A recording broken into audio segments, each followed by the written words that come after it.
नमस्कार. तर मी माझ्या बागेमध्ये फळझाडं, फुलझाडं खूप प्रकारे लावलेली आहेत. खूप प्रकारची पण आहेत.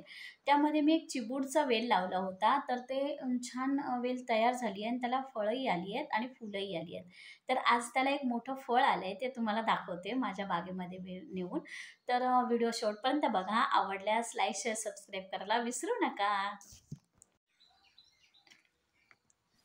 तर अशा प्रकारे मी हे बघा वेल सगळा मिक्स झालेले आहेत. गोकर्ण, कृष्णकमळ, चिबूडची वेल सगळा वेल मिक्स झाला आहे. तर आता आपण जवळ जाऊन बघूया. हे बघा ही चिबूडची पानं आहेत, ही वेल आहे आणि एवढा गुंता झाला आहे ना की कोणती वेल कुठे वाढत गेली आहे काही समजत नाही. ही बघा फुलं पण आली आहेत आतमध्ये.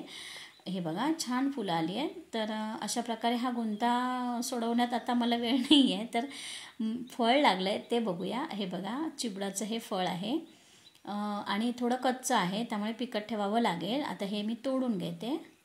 छोटासा देठ असतो तो थोडासा हे केल्यानंतर लगेच निघतो. हे बघा. आणि स्वतःच्या बागेतील फळ खाण्यात जी मजा आहे ना ती विकत घेऊन खाण्यामध्ये नसते. तर अशा प्रकारे मी बरीच झाडं लावलेली आहेत. जसं की मागच्या वेळी मी तुम्हाला वांग्याचं झाडं पण दाखवली होती. तर हे बघा हा किती गुंता झालेला आहे. तर आता हे फळ घेऊन मी घरी चालली आहे.